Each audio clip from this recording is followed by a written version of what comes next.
Perfecto. Vamos a ver cómo está nuestro ciclo de estudio.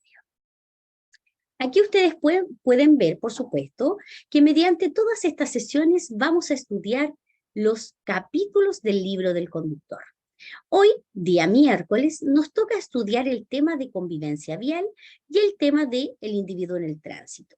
Respecto al tema del individuo en el tránsito, que es más extenso, yo me voy a centrar en lo más importante de ese capítulo, que tiene que ver con alcohol y conducción. ¿Ok?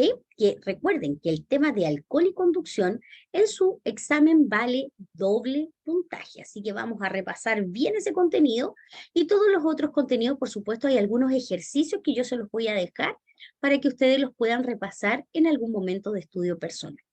Muy bien, comencemos entonces a estudiar. Les recuerdo a todos el método de estudio. Realicen muchos test, ahí está la clave. Por supuesto, lean el libro pausadamente, ojalá capítulo por capítulo, y ojalá lo vayan leyendo antes de la clase. Y participen de las clases, ya que es aquí donde analizamos y comentamos, por supuesto, cada capítulo. Comencemos entonces. Buenas noches, Pedro. Bienvenido.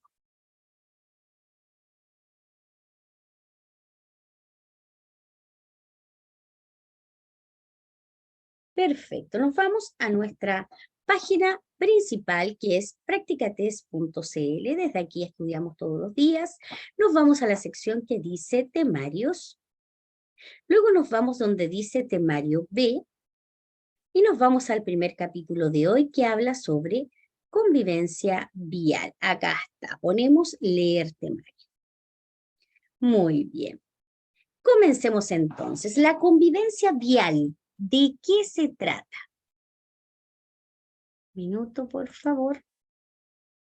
En este caso estaríamos haciendo el capítulo 3 y 4. Recuerden que aquí en la lectura aparece, dice tema 4, pero nosotros en cada sesión, recuerden que vamos un tema atrasado. ¿Por qué? Porque el tema 1, que habla sobre definiciones básicas, no lo abordamos como una clase.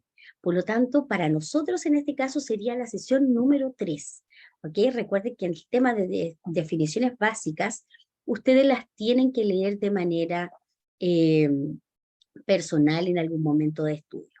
Buenas noches, Jorman. Bienvenido. La convivencia vial. ¿En qué consiste la educación y seguridad vial? ¿Cuáles son sus principales elementos? Junto con los riesgos más comunes en la conducción. Identificaremos los principales factores de riesgo para el conductor del vehículo y definiremos en qué consiste la convivencia vial junto con las claves para mejorar. ¿Ok? Un nivel adecuado de educación vial se traduce en una buena y verdadera convivencia vial entre los protagonistas de las vías y el espacio público, conductores, peatones, pasajeros y usuarios de las vías, quienes tienen la responsabilidad de respetar los derechos y deberes propios de nosotros y también de los demás. Cuando hablamos de la palabra convivencia vial, siempre tengan en cuenta que la palabra convivencia tiene que ver con la relación entre las personas, cómo las personas se relacionan entre sí, ¿ok?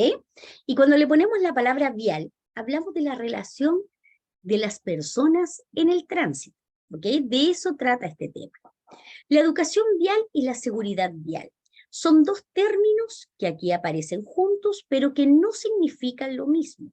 Vamos a ver qué significa cada uno de ellos. Buenas noches, Carmen Gloria. La educación vial consiste en desarrollar habilidades y actitudes centradas en los siguientes valores: respeto a su vida y la de los demás, solidaridad, comprensión, perdón y tolerancia. La educación vial en este caso habla de aquellos valores que nos sirven para poder relacionarnos con otros. En este caso, estos valores que nosotros estamos leyendo ahí, no solamente nos sirven para conducir, sino que nos sirven para todo, ¿verdad? Para relacionarnos en todo ámbito, en el trabajo, en los estudios, en la familia, en la vida en general. ¿Ok? Por lo tanto, todos estos valores, por supuesto que se deben fortalecer al momento de subirnos a un vehículo.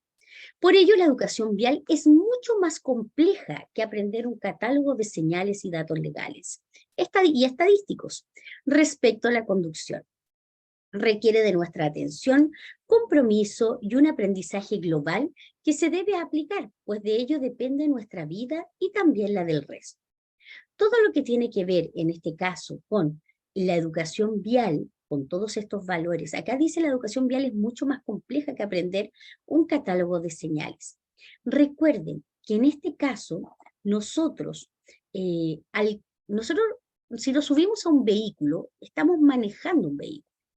Pero cuando empezamos a enfrentar diferentes situaciones que ocurren en el tránsito, como la relación con otros conductores, ya estamos aplicando el término de educación vial. Cada uno de nosotros tenemos que velar también por nuestra protección, que todo esté bien, por supuesto, empatizar con los otros conductores y tener conciencia de que existen muchos conductores que en estos momentos no tienen una correcta educación vial y que muchas veces vamos a tener que relacionarnos con estas personas. Y ahí tenemos que ver cómo vamos a actuar. Por otra parte, ¿qué significa la seguridad vial? Tiene como objetivo principal eliminar la totalidad de los siniestros de tránsito, comenzando por minimizar su cantidad y consecuencias. Para ello, es necesario desarrollar una percepción real del riesgo. Normalmente los conductores tienen una percepción bajo la realidad, una visión subjetiva que les hace creer que el riesgo es casi nulo. En este caso, el término seguridad vial tiene como objetivo eliminar la totalidad de los siniestros de tránsito, comenzando por minimizarlos. Lamentablemente, en los tiempos de ahora, la seguridad vial se encuentra al debe de este gran principio que tiene, ya que en vez de ir disminuyendo los siniestros de tránsito, lamentablemente han ido en aumento. ¿Cuáles son los principales factores de riesgo? Y profesora, las consultas de clase D son las mismas preguntas o diferentes preguntas. Hay algunas que coinciden, Dani, con clase B, pero no todas. Hay temas que son específicos de clase D, ¿ya? Pero no todas son iguales. Los principales factores de riesgo. Al conducir se corren riesgo. Por ello, un comportamiento incorrecto pone en riesgo la vida de los demás y la suya. ¿Cuáles son los principales factores de riesgo? Ser inexperto, ser imprudente y falta de formación como conductor. Les recuerdo que en nuestro país todavía no es obligatorio realizar un curso para conducir para poder sacar licencia. Lo que muchas veces, lamentablemente, hay personas que sacan licencia que no tienen la correcta educación vial. ¿Ok? Por lo tanto, ahí falta una formación como conductor. Ser inexperto y ser imprudente justamente también tiene que ver con la madurez de las personas. El número de siniestros de tránsito ha aumentado junto al constante crecimiento del parque automotriz nacional y mundial. Todos debemos colaborar para disminuir la siniestrabilidad. Por ello debemos eliminar algunas creencias erróneas, como por ejemplo, a los demás les ocurren siniestros de tránsito, a mí no. Atención, aproximadamente el 90% de los siniestros de tránsito con víctimas son producidos por fallas humanas, principalmente por la errónea percepción del riesgo. Lo que quiere decir principalmente que existen conductores que creen o se creen superconductores, que muchas veces no ven, por ejemplo, el exceso de velocidad como algo riesgoso y por eso, por supuesto, se producen muchos accidentes. Cuando hablamos de fallas humanas, por supuesto, hablamos por culpa de las personas. Muy bien. Eliminar factores de riesgo reduce las probabilidades de sufrir un siniestro fatal. ¿Cuáles son los principales factores de riesgo? En este caso, estos factores de riesgo afectan directamente al conductor. ¿Cuáles son? Alcohol y drogas, ¿por qué? Porque ¿quién decide consumir alcohol y drogas? El conductor. Velocidad inadecuada. ¿Quién decide aplicar la velocidad? El conductor. Distracciones. Por ejemplo, utilizar el celular mientras se conduce. ¿Quién lo decide? El conductor. Fatiga, cansancio, sueño, somnolencia. ¿Quién es el que lo siente en este caso? Es el conductor. Por lo tanto, estos factores de riesgo son los que afectan directamente al conductor. Convivencia vial.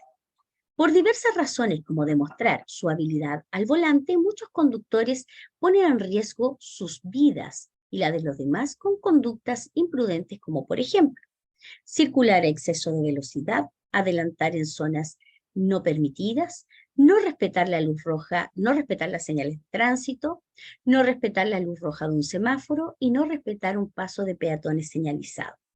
Estas imprudencias no solamente son ilegales, sino que atentan contra la convivencia vial y aumentan los riesgos de siniestros con víctimas. Además de quebrantar el principio de confianza básico de todos los usuarios de las vías, que consiste en esperar que todos respeten las normas de convivencia y comportamiento vial. ¿Qué quiere decir esto? El principio de confianza es, bueno, como dice su palabra, principio de confianza, es confiar en que los otros conductores saben las normas del tránsito y las van a aplicar, ¿ok?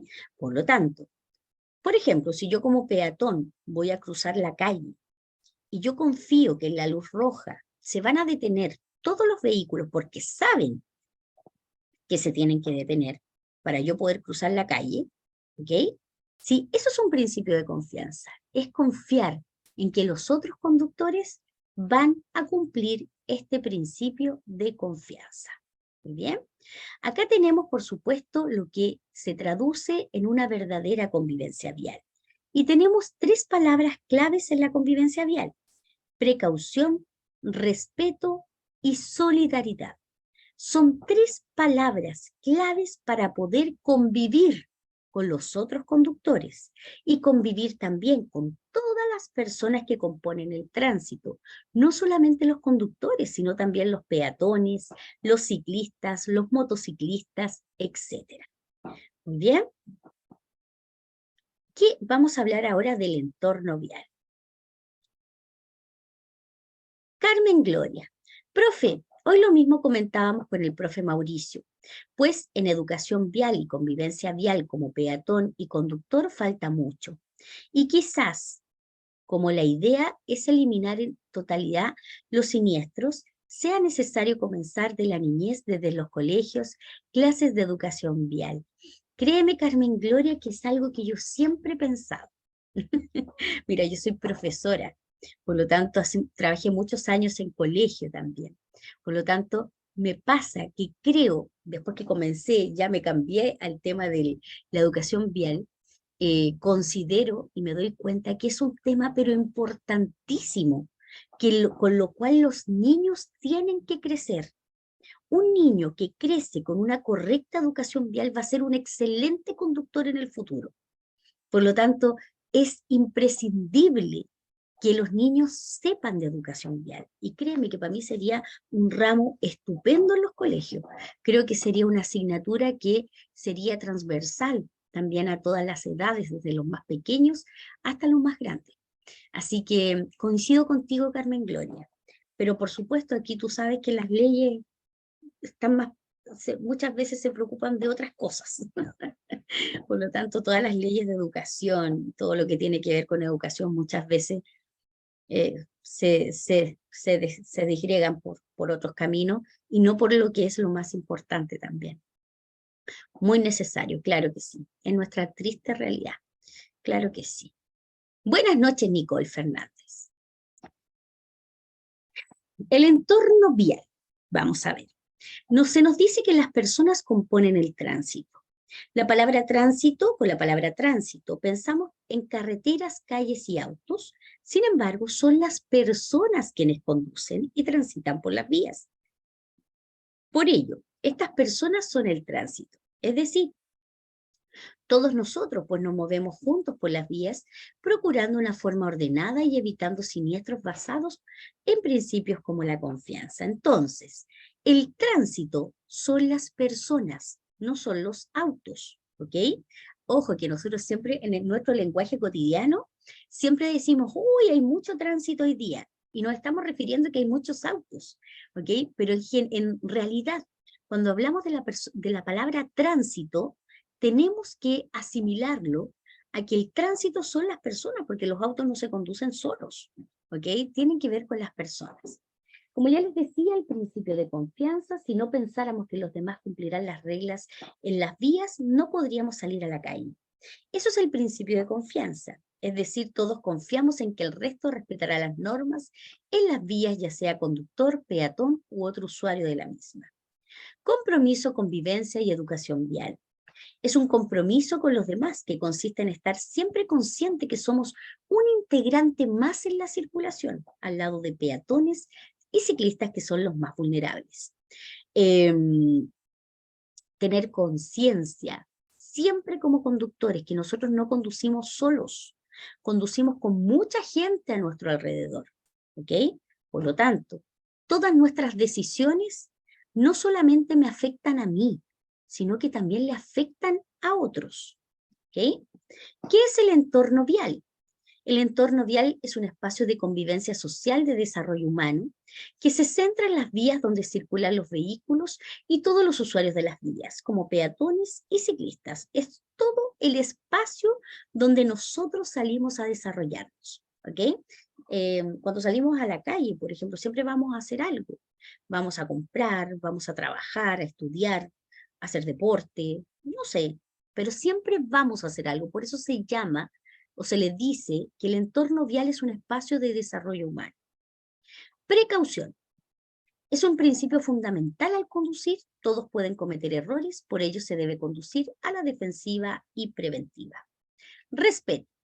En todo momento, una actitud segura, responsable y tranquila es imprescindible al conducir, aun cuando los demás tomen decisiones erróneas. Solidaridad. Es la mejor virtud al conducir, ayudar a los demás sin verlos como enemigos. ¿Cuál es la clave? ¿Cuáles son las claves para una buena convivencia vial? Atención. No conduzca enojado, angustiado o en malas condiciones físicas. Atención, recuerden siempre que no somos superhéroes, ¿ok? No somos superhéroes, que es válido que estemos cansados, es válido que estemos angustiados, es válido tener un mal día. Por lo tanto, esas emociones ¿pueden afectar la conducción? Claro que sí afectan. ¿Cuántos conductores vemos en las calles con un estado de ira, pero tremendo? O sea, no se les puede decir nada, son capaces de bajarse del vehículo a golpear a otros. Vemos conductores totalmente, eh, eh, están pero desenfocados totalmente. Por lo tanto, ojo, que los estados emocionales sí afectan nuestra conducción. Usa el cinturón de seguridad y pida a los demás lo mismo a los demás ocupantes. Además, use correctamente los sistemas de seguridad para niños, sistema de retención infantil. Conduzca siempre a una velocidad adecuada. Sea precavido con las condiciones climáticas y del camino. Recuerde que cuando comienza a llover, tenemos que bajar la velocidad. Mantenga una distancia prudente con los demás vehículos. Respete las normas del tránsito. Mantenga su vehículo en perfecto estado. Enfóquese en la conducción. Sea amable con los demás usuarios de las vías. Y recuerde siempre ver y ser visto. La amabilidad es un gran valor que está en extinción, podríamos decir. La amabilidad en estos momentos es un gran valor que está en extinción en la conducción. Por lo tanto, los únicos que podemos cambiar este enfoque son los nuevos conductores. Así que les dejo esa tarea. Les dejo esa tarea. Muy bien. María, de hecho uno va pasando por el paso indicado y no alcanza a ponerse la luz verde y se tira. Claro que sí, María. Te comprendo. Muy bien. Aquí está la normativa legal de este capítulo. Acá tenemos, por supuesto, un video de apoyo, otro video de apoyo y el test de la unidad. Vámonos al siguiente capítulo que nos corresponde hoy día. Vamos a ver. Vámonos al individuo en el tránsito.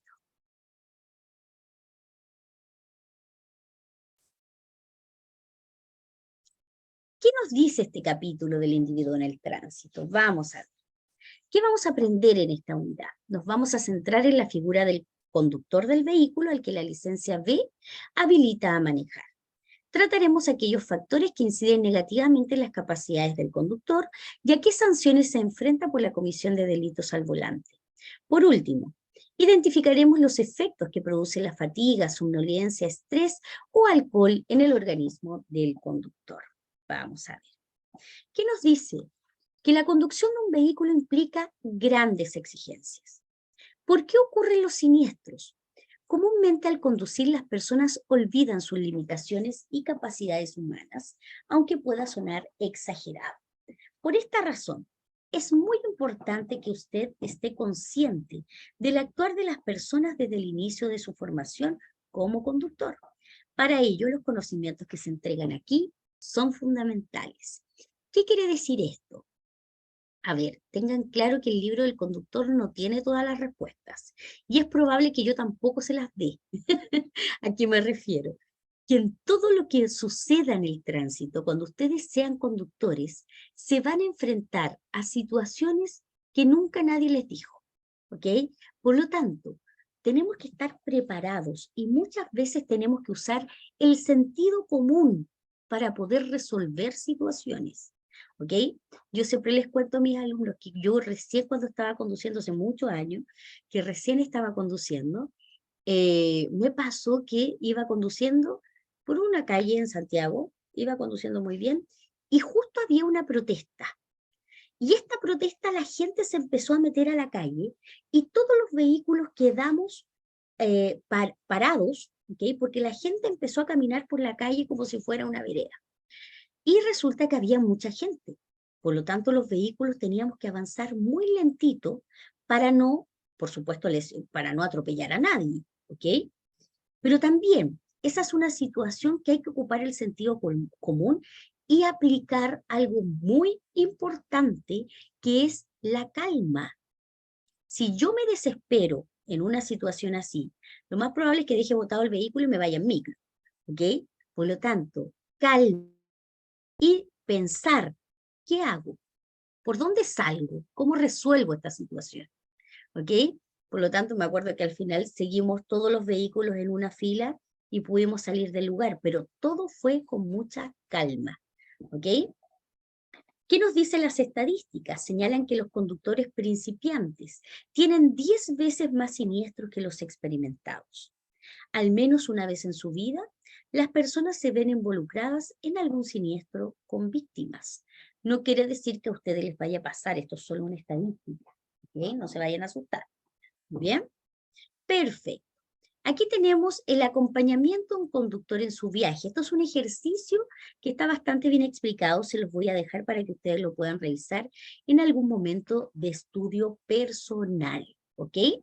Vámonos a la percepción selectiva, que tiene que ver también con, me salté la capacidad visual.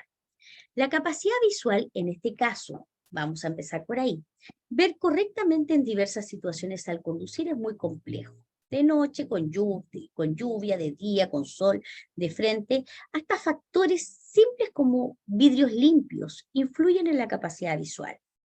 La vista humana requiere de un determinado tiempo para adaptarse a los cambios bruscos de luminosidad o ausencia de ella. La ceguera real temporal, ¿qué es? Se puede producir al mirar directamente por un tiempo prolongado los focos de los vehículos. ¿Ok? Creo que todos nosotros lo hemos hecho o nos ha pasado alguna vez. Hemos ido de copiloto, como peatón, que hemos mirado los focos cuando vienen los vehículos con las luces altas y la verdad es que uno se escandila bastante. ¿Ok? Ya. Ese momento se llama ceguera real temporal. Y eso te deja con una capacidad visual del 0%. O sea, el ojo, hay unos milisegundos que quedas con el 0% de visión. Conducir en un túnel puede ser muy complejo al salir de este, pues el ojo requiere de un tiempo antes de ver con máxima nitidez. Personal o animales en la vía, en ocasiones puede ser muy difícil visualizar nítidamente a las personas en la vía debido a las condiciones de visibilidad, especialmente al tiempo que requiere el ojo para adaptarse a los cambios bruscos. Atención, conviene saber que un abrigo oscuro refleja solo el 5% de la luz, la ropa blanca un 80% de la luz y los materiales reflectantes un 90 y un 98% la luz. Fíjense lo importante que es ponerse el chaleco reflectante cuando estamos detenidos en alguna situación compleja, ¿verdad? Percepción selectiva. A ver, la percepción selectiva no tiene que ver con los ojos, tiene que ver con el cerebro, ¿ok? El cerebro selecciona estímulos o información al conducir debido a la gran cantidad de estímulos a los cuales se expone un conductor. La selección e interpretación de ellos no es casual, sino que se determina por el estado de vigilancia, necesidades y expectativas. En otras palabras, ¿qué es la percepción selectiva? Por ejemplo, cuando yo voy conduciendo, el cerebro me dice qué es lo que yo necesito ver para la conducción. Yo voy conduciendo, miro hacia adelante. ¿Qué hay adelante mío? Está el camino, hay otro vehículo, al costado hay una vereda, van transitando peatones. Por el otro lado hay una pista de doble circulación, los vehículos vienen en sentido contrario. Más adelante hay un semáforo, ¿ok? Después del semáforo, ahí en donde está el semáforo, hay un cruce, ¿ok? Todo eso que yo estoy viendo como conductor, que es lo que necesito para conducir correctamente, me lo determina el cerebro. Y eso se llama percepción selectiva. Si yo no tuviera una correcta percepción selectiva y anduviera distraída por la vida, conduciría y me quedaría mirando los árboles tan bonitos que florecieron. Por el otro lado me pondría a mirar el avión que va cruzando el espacio, ¿ok? Me distraería con mucha facilidad. ¿Por qué? Porque efectivamente no tendría la atención necesaria para la conducción. Y eso, quien lo determina, es el cerebro, ¿ok? Que me dice qué es lo que tengo que ver para conducir. Vivieras en siniestro, claro que sí. Pasarían muchos siniestros, claro que sí. Ahí hay algunos ejercicios también que se los dejo para que ustedes puedan revisar su visión.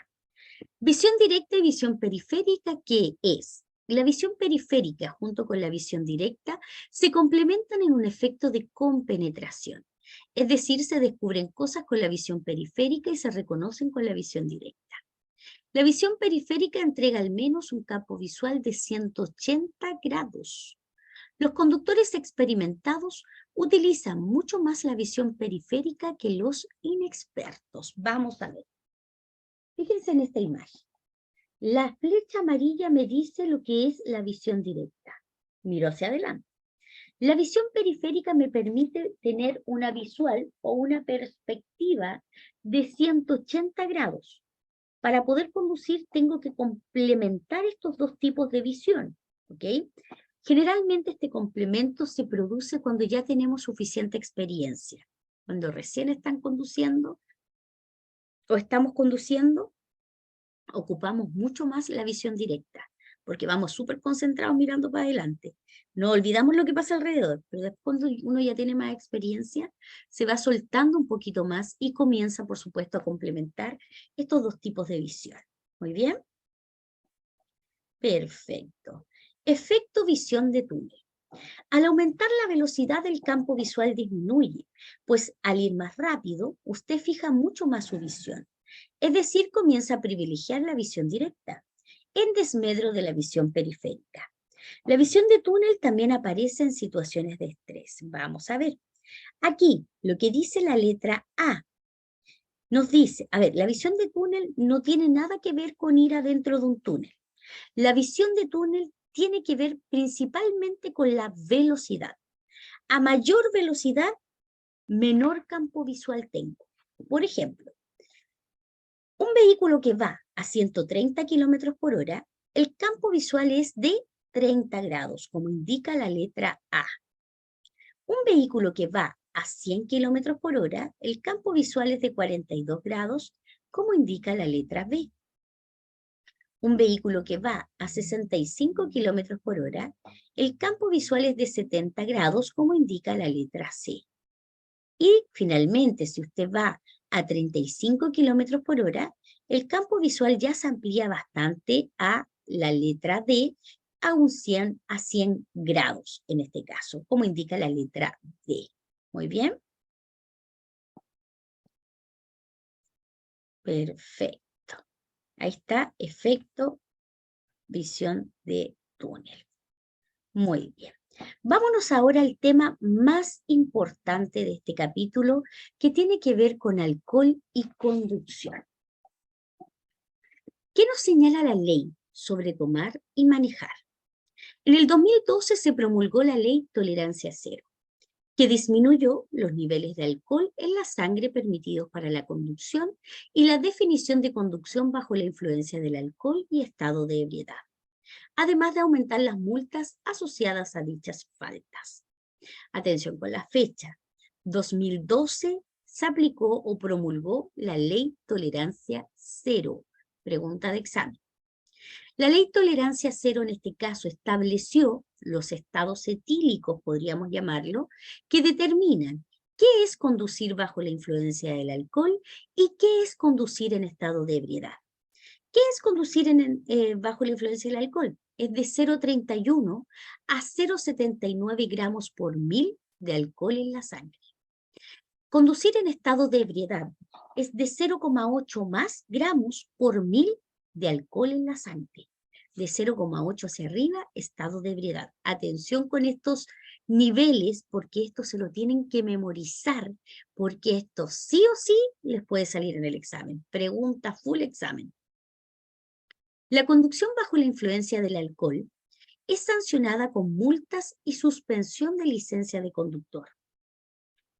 La conducción en estado de ebriedad o bajo la influencia de sustancias estupefacientes o psicotrópicas, ahí, por supuesto, ahí hablamos de las drogas también, ¿verdad? Se sanciona con multas, cancelación de licencia, y aquí aparece otra palabra. Aquí habla de presidio, ¿ok? Atención, fíjense inmediatamente en la diferencia de las dos. Bajo la influencia del alcohol, ¿cómo se sanciona? Se sanciona con multas y suspensión de licencia.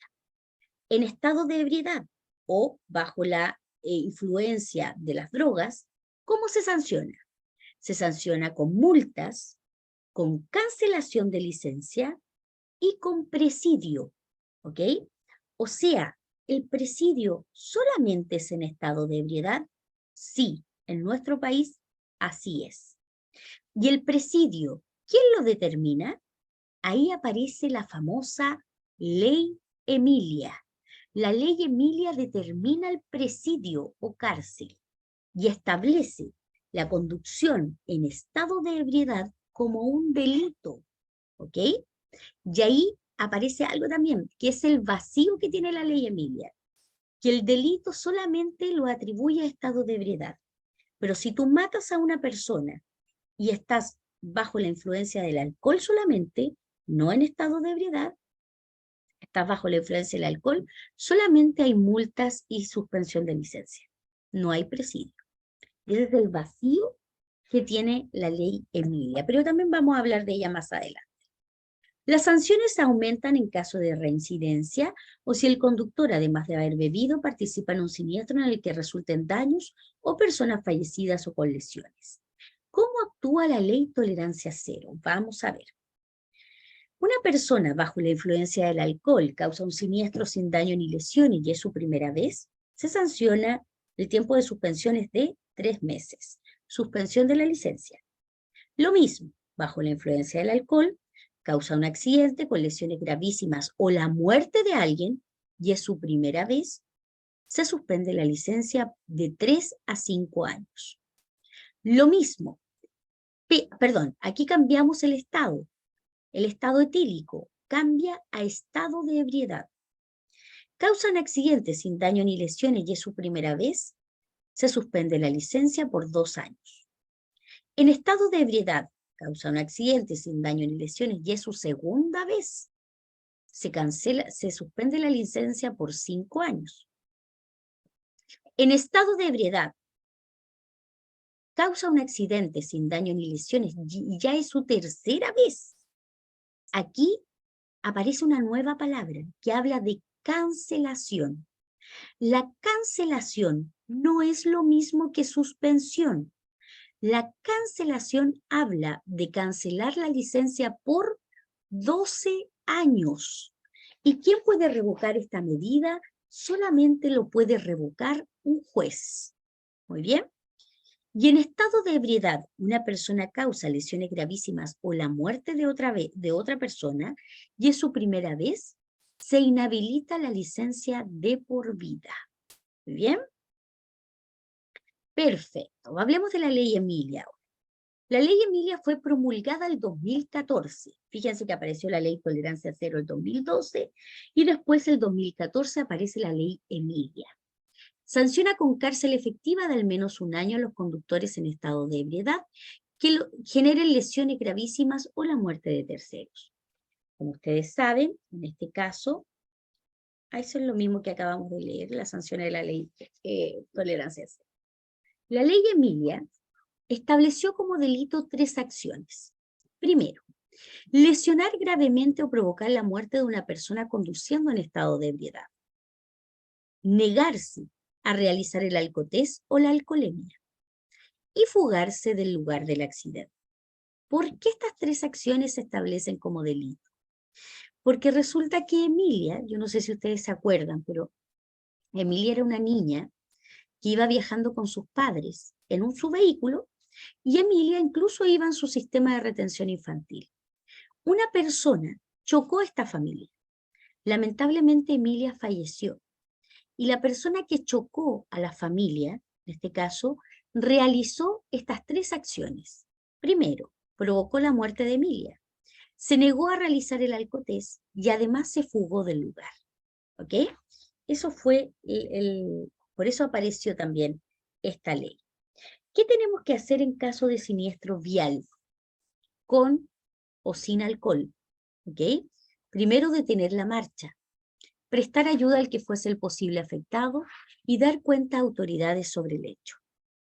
De no cumplir estas obligaciones, el conductor comete el delito de fuga del lugar del accidente, aunque no haya consumido alcohol. Estas 3 acciones siempre tenemos que realizarlas como conductor, se haya o no se haya consumido alcohol. Veamos las penas de cárcel de la ley Emilia. Recuerden que la ley Emilia solamente sanciona a personas en estado de ebriedad, que van de 0,8 hacia arriba en el consumo en estado etílico en este caso. Una persona causa lesiones gravísimas o la muerte de otra. Perdón, lesiones gravísimas. Fíjense en la palabra arriba que dice delito calificado. Abajo dice no aplica, pero la verdad es que la palabra no aplica, ¿saben qué? Más confunde que ayuda. Traten de no leer la palabra no aplica. Primero lean delito calificado. ¿Qué se considera un delito calificado? Una persona que causa lesiones gravísimas y además es un conductor con una licencia cancelada o inhabilitada, o es un conductor profesional o un reincidente. Esta persona va a tener penas de cárcel de 3 años a 5 años. Si esta persona causa la muerte de otra, se considera un delito calificado si la persona conduce con licencia cancelada o inhabilitada, es un conductor profesional o es un reincidente. Aquí las penas van de 3 años y un día a 10 años, de 5 años y un día a 10 años. En el caso de cualquier conductor, en el caso de nosotros, que somos ustedes van a ser conductores clase B, no son profesionales, tampoco son reincidentes y tampoco andan con la licencia cancelada o inhabilitada. ¿Qué pena de cárcel tendrían? No sería un delito calificado, sino más bien un delito simple. Esa pena de cárcel iría por lo menos de 1 a 3 años. Muy bien. Las penas se aplican para conductores que ocasionen accidentes en estado de ebriedad desde 0,8 gramos de alcohol por litro de sangre. Cuando uno ingiere alcohol, aumentan las infracciones a las normas de tránsito por 2 motivos.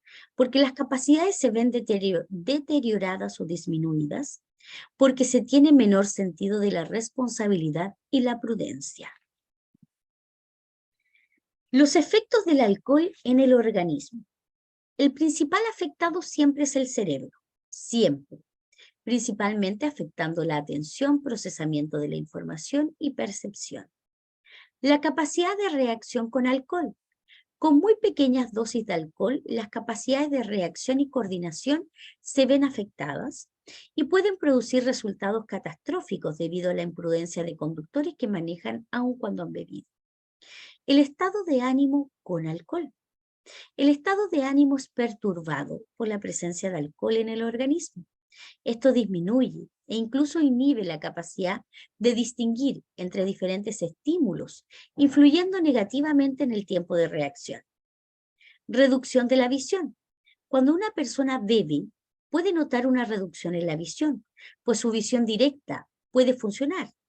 Sin embargo, lo que se ve afectado y disminuye notoriamente es la visión periférica, la que ya les comentaba que es aquella que nos permite ver en un ángulo de 180 grados. Carmen Gloria. Profi, si comete un accidente sin alcohol y drogas, ¿las penas son iguales o varían? Carmen, son distintas, ¿ok? Las penas son distintas. ¿Por qué?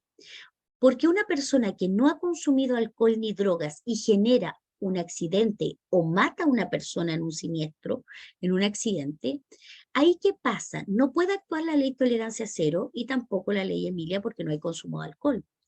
Ahí, en ese caso, ahí se toma, el caso lo toma la fiscalía, ¿ya? Lo toma la fiscalía y se produce una investigación. ¿Quién fue el culpable? ¿Por qué pasó el accidente? Después de esa investigación, te llaman a declarar y por supuesto se ve qué pena o multa te va a dar un juez, ¿ya? El juez determina qué multa o sanción vas a tener que cumplir, ¿ok? Pero todo depende, en este caso, obviamente los daños son bastantes, o sea, matar a una persona es el daño máximo, ¿ok? Pero, por supuesto, hay las penas y los culpables, en este caso, los determina un juez. ¿Muy bien? Perfecto. Claro que sí. Muy bien. La única tasa de alcohol segura para conducir es 0. Por eso, si va a conducir, evite el consumo de alcohol y si finalmente bebe, no conduzca. Busque otra alternativa para transportarse. ¿Cómo varía la tasa de alcohol en la sangre? Atención, ¿qué es la alcoholemia? Atención, que todo esto que estamos estudiando es pregunta de examen y recuerde que todo esto vale doble puntaje en su examen. La alcoholemia consiste en una muestra de sangre que se analiza para conocer la tasa de alcohol que presenta una persona que ha bebido. La prueba espirométrica, atención, es el método que se usa para determinar la tasa de alcohol en la sangre con equipos especiales usados por este fin por Carabineros de Chile. Es lo que cuando tú soplas, esa máquina que se sopla. Eso se llama prueba espirométrica. No se llama alcoholemia, para que no se confunda. Por supuesto, tiene que ver la diferencia. La alcoholemia es con muestra de sangre. ¿Cuáles son los factores factores de variación de alcohol en la sangre? ¿Cuáles son? Primero, la cantidad de alcohol consumida, ¿verdad? No es lo mismo consumir 6 cervezas que tomarse una cerveza, ¿ok? La masa corporal, a menos peso, mayor tasa de alcohol en la sangre. Bien, el sexo, con la misma cantidad de alcohol ingerida y el mismo peso, es muy probable que las mujeres tengan mayor tasa de alcoholemia que los hombres. ¿Por qué pasa esto? Porque las mujeres tenemos otro sistema de metabolización del alcohol, ¿ok? Por supuesto tenemos otro sistema y en este caso, acá dice claramente, la cantidad de alcohol ingerida, las mujeres podemos tener mayor tasa de alcoholemia que los hombres, netamente por un tema metabólico. Y la duración de la ingesta, al beber en poco tiempo, la tasa de alcoholemia será superior, como muestra el gráfico que vamos a ver ahora. Atención, fíjense que es muy bueno analizar esto porque siempre en los ciclos anteriores, siempre me preguntan, profesores, si me tomo una cerveza, ¿cuánta alcoholemia tengo? ¿O cuánto sería una cerveza? ¿Cuánto sería una copa de vino? ¿Cuánto serían 2 copas de vino? ¿Ok? Siempre me preguntan esas cosas, pero ojo, que no podemos tener una medición exacta, porque todo depende del tipo de la persona. Porque una persona, por ejemplo, un hombre que pesa 90 kilos, mide 1,80 m, no va a tener la misma alcoholemia si se toma una cerveza, no va a tener la misma alcoholemia de una mujer que mide 1,50 m, que pesa 55 kilos y que se toma la misma cerveza. Es muy probable que la mujer tenga mayor tasa de alcoholemia que el hombre tomando lo mismo.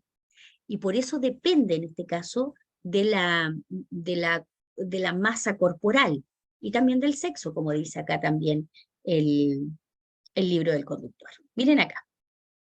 La curva de la alcoholemia. Acá tenemos una fase ascendente. Hay una persona, en este caso, que tiene un periodo de ingestión de alcohol de 3 horas. ¿Ok? Durante 3 horas la persona consumió alcohol. Y cuando dice meseta llegó a su tasa de alcoholemia o de alcohol máximo. ¿Ok? Después la persona se fue a acostar, se fue a dormir, dice reposo nocturno, y durmió alrededor de 8 a 9 horas. Mientras dormía, el alcohol en la sangre comenzó a bajar. ¿Perfecto? Comenzó a bajar. La persona despertó, se fue a trabajar. Fíjese que aquí, donde la persona se fue a trabajar, todavía queda alcohol en la sangre. O sea, la persona durmió, pero todavía tiene alcohol en la sangre. Y ya pasaron casi 19 a 20 horas. Por lo tanto, en este caso, esta curva nos indica desde que la persona consume al máximo, pueden pasar de 19 a 20 horas para que el alcohol salga de la sangre. ¿Ok? Muy bien.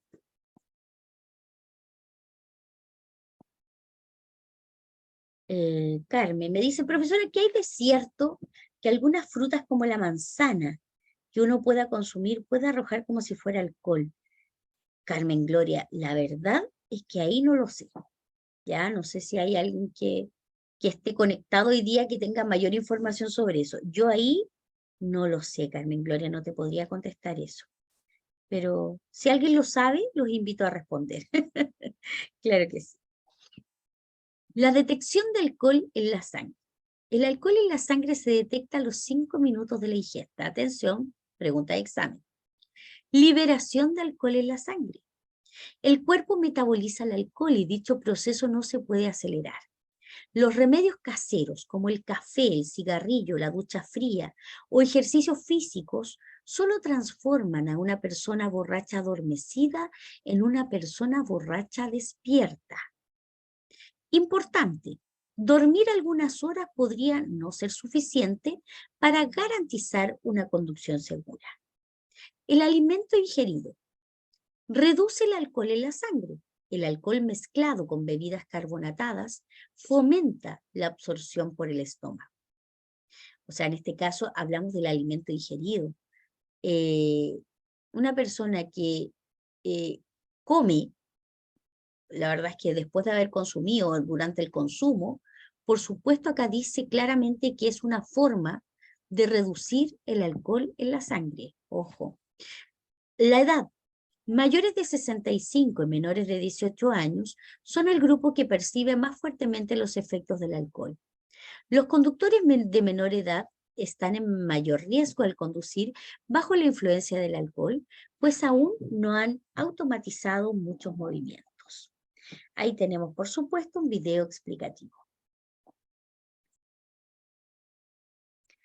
Dice, en algún momento me dijeron eso y me quedé con la duda, pero agradezco de todas maneras. De que, Carmen, yo creo que aquí te podría, con alguien que sea del área de la medicina, yo creo que te podría contestar esa pregunta. Pero buena pregunta igual. Gracias. Bueno, las drogas y los estupefacientes, al igual que el alcohol, el consumo de drogas afecta gravemente a los conductores al momento de conducir, pues los pone en grave riesgo. La mayoría de las drogas disminuyen o eliminan la percepción, cognición, atención, equilibrio, tiempo de reacción y otras facultades necesarias para la conducción. Las drogas generan dependencia física y psicológica. Las drogas más consumidas en la actualidad son la marihuana, la cocaína, el éxtasis, las anfetaminas y los alucinógenos. En este cuadro, yo siempre digo, este cuadro está bastante resumido y bastante bien explicado, ya que aquí dice claramente cuáles son las manifestaciones en la conducción de las diferentes drogas. Por ejemplo, dificultad para calcular distancias. ¿Quién la provoca? La marihuana, cocaína, éxtasis y pasta base. Distracciones al volante por falta de concentración. Las 4 drogas. Aumento en el tiempo de reacción. ¿Quién lo provoca? La marihuana. Pánico durante la conducción. ¿Quién la provoca? El éxtasis. Alteración de la percepción del entorno. ¿Quién la provoca? Las 4 drogas. Comportamiento más competitivo o agresivo con los demás conductores. ¿Quién la provoca? La cocaína, el éxtasis y la pasta base. Impulsividad para enfrentar imprevistos. ¿Quién la provoca? La cocaína, el éxtasis y la pasta base. Aquí están, por supuesto, lo más importante que ustedes tienen que saber de las manifestaciones en la conducción de estas drogas. Muy bien, vámonos a las enfermedades y fármacos. ¿Cuáles son las enfermedades que pueden afectar la conducción? JB dice, respecto a lo de la manzana, aplica porque es fácil que fermente. Por eso es más probable con una ensalada de frutas, pero comarca más allá de 0,15. Wow, yo pensaba que no se podía dar con frutas. Agradezco su... No marca, ya, pero no marca más allá de 0,15. Ya. Muchas gracias, JB.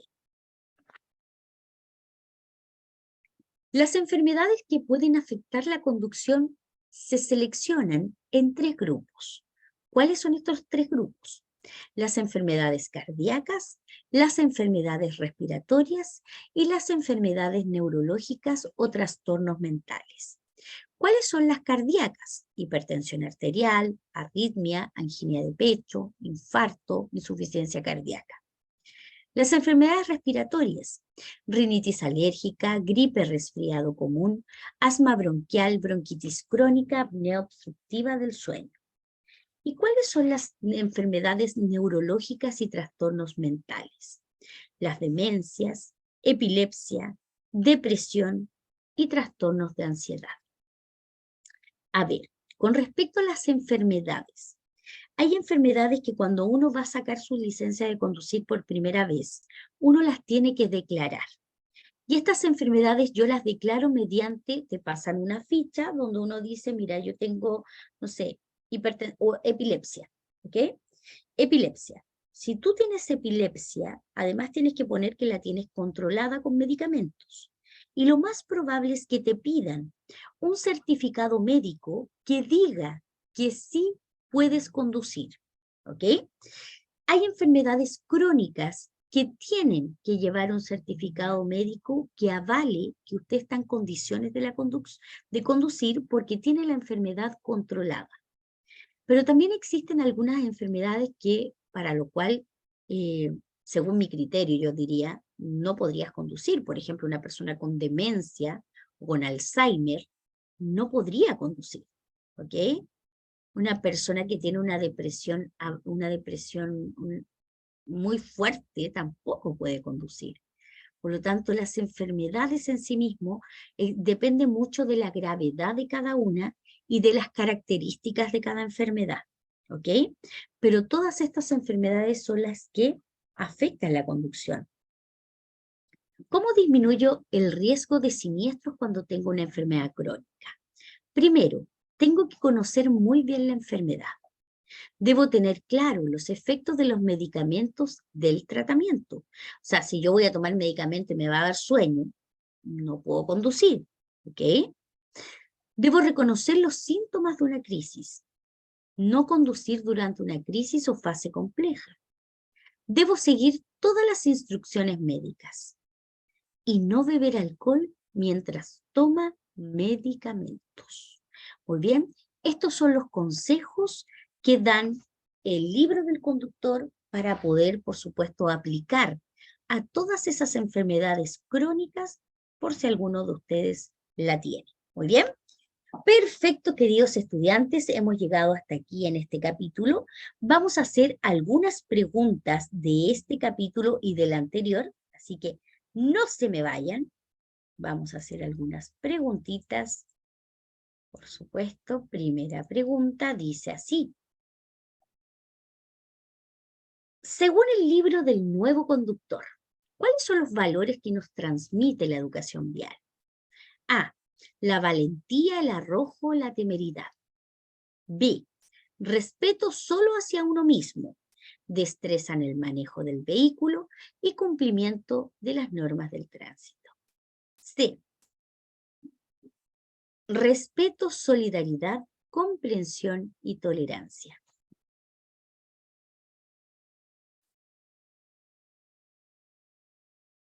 Muy bien. Alejandra, me estás preguntando, profe, el acá, accidente cerebro, el ACV, eso es, accidente cerebrovascular, aun cuando no tenga secuelas y esté de alta. Si estás tomando medicamentos, si estás en un tratamiento, tienes que declararlo. En el caso contrario, no, porque ya estás de alta, Alejandra. Generalmente se declaran las enfermedades que están en tratamiento, ¿ok? Donde están con un control constante y están tomando medicamentos. Muy bien. Respuesta correcta, claro que sí. Letra C. Muy bien. Diremos que un conductor estará bajo la influencia del alcohol cuando esté presente una concentración. A. Mayor a 0,31 e inferior a 0,8 gramos por mil de alcohol en la sangre. B. Inferior a 0,3 gramos por mil de alcohol en la sangre. C. Mayor a 0,8 e inferior a 1,5 gramos por mil de alcohol en la sangre.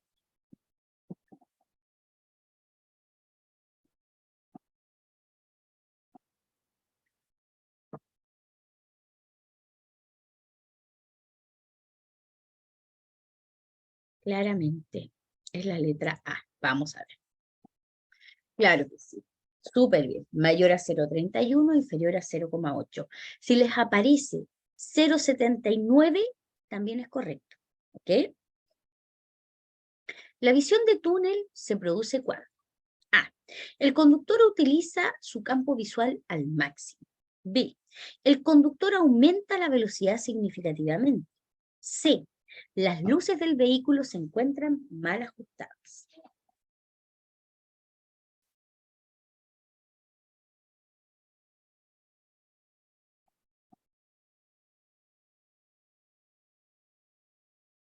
Muy bien.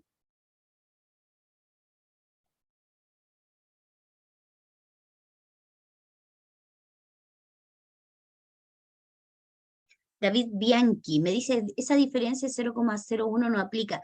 ¿Por qué lo digo, David? Porque a veces en las alternativas no aparece 0,8, aparece 0,79.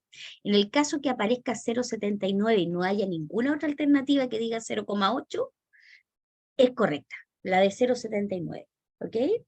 Porque a veces aparecen alternativas de ese tema. Juliano, profesora, ¿cómo se registra la participación en clases? ¿Se exige mínimo de 8 horas conectada? Juliano, yo no registro nada, pero sí hay un registro de mantención en plataforma. Pero por mi parte, la verdad es que no existe registro, ¿ok? Así que solamente los que quieran tomar clase pueden ingresar. Letra B, velocidad. Claro que sí. La visión de túnel se produce principalmente con el tema de la velocidad. ¿Qué factores de riesgo afectan al conductor directamente? A. La fatiga y el alcohol únicamente. B. La fatiga, la velocidad, la fatiga y el alcohol. C. El alcohol y la velocidad únicamente.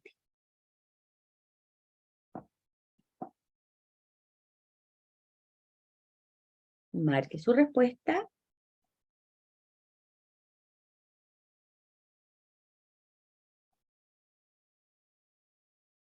Muy bien. Claro que sí. Letra B. velocidad, fatiga y alcohol, y eso es correcto. Última pregunta de hoy. ¿Cuál afirmación es falsa con respecto al alcohol y la conducción? Falsa, lean bien. ¿Cuál es falsa? A. Está prohibido conducir un vehículo encontrándose en condiciones físicas y psíquicas deficientes. B. Una persona se encuentra en estado de ebriedad cuando presenta una concentración igual o superior a 0,3 gramos por mil de alcohol en la sangre. C. Está prohibido consumir alcohol al interior de un vehículo motorizado.